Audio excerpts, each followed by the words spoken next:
Creativity is an addiction. Unplugged because we will always say yes to creativity. Totally Uncut because we all make mistakes. So turn it into a tool. This is Arroe Unplugged. Hey, it's Arroe, and this is vocal defrag.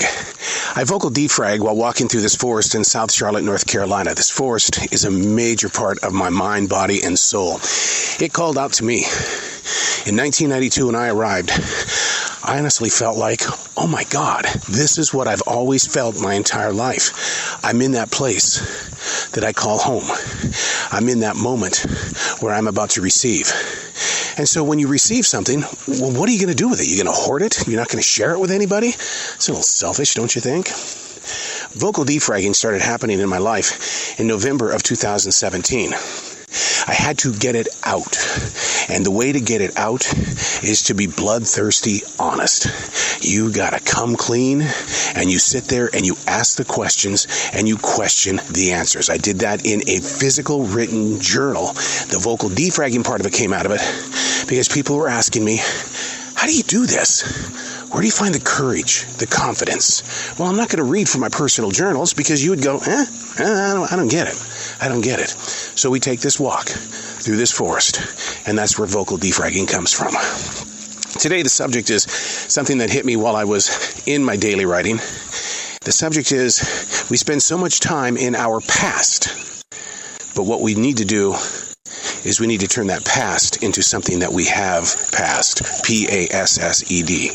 This actually might be a subject that we've talked about in the past. But you know what? I think it's a subject that we need to be reminded of in our present. Because so many people do find this spirit of something about living in the moments of your past. My sister Susan was exactly that way. She would never let anything go. I tried to get her to understand that we're going to take that word go and we're going to turn it into grow.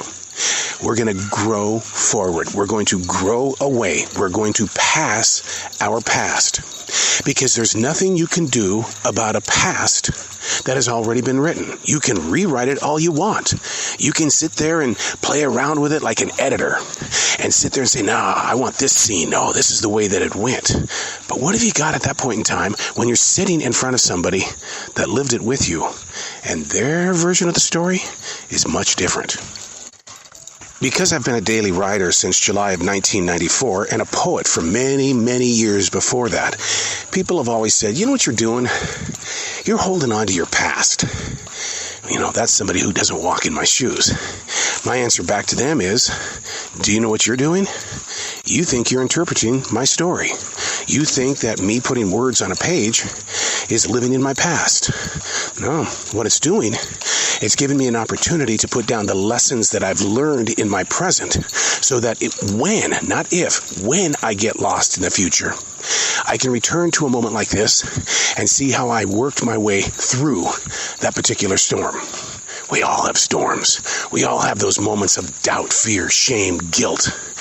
How do you move through it? More importantly, how do you stay in the presence of now and not go back into your past? I have those moments. I had a moment yesterday with my sister Susan where it was like, okay, here we are back in the past. And I think that's the reason why I wrote what I did this morning about we have passed our past. It's over with. You've lived it. It's a page in a very long story about life. Your life is different than my life. The only comparisons we have is we breathe, we eat, we go to the bathroom. Not all of us wear shoes. Not all of us drive cars. But we do have those other things in common. And I don't want to bring up the D word, but it's going to happen. We're all going to go through the D moment. Then what do you have? You've got a legacy maybe, or you've got a past that other people are going to forget about. They're going to have their own memories of you, your good times, your bad times, sad times, those moments where you were in question. How about those moments where you found an answer and things changed? That's what's great about leaving your past in the past. So how do you make your way through the mental storms where you can't break free of thinking about something that happened in your past? With the loss of my brother, my father, and my sister, I do have a lot of memories of all the times we had together.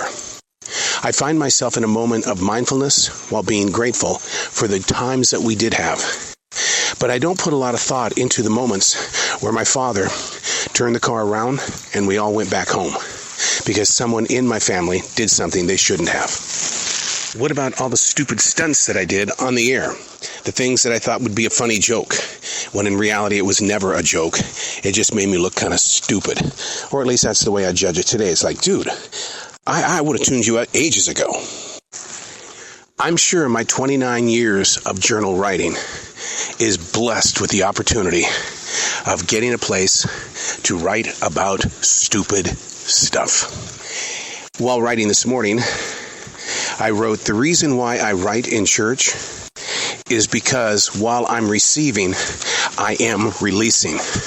In other words, I'm making room. If you're going to be stuck in your past and you're not passing it, but you're staying there in your past, do you feel bloated? Do you feel lost? Do you feel like there's nothing else to explore? And the reason why is because everything that you want to explore, you don't have room for. So kind of tell yourself that. Make it a little mantra. My past is something that I have passed. We're beyond it. We're growing into a new area of life. And yes, there's going to be changes and challenges, and we're going to walk into walls, and we're going to face mountains, and the lightning is going to be so sharp and hot that it's going to burn your butt. But you're moving. You're growing forward.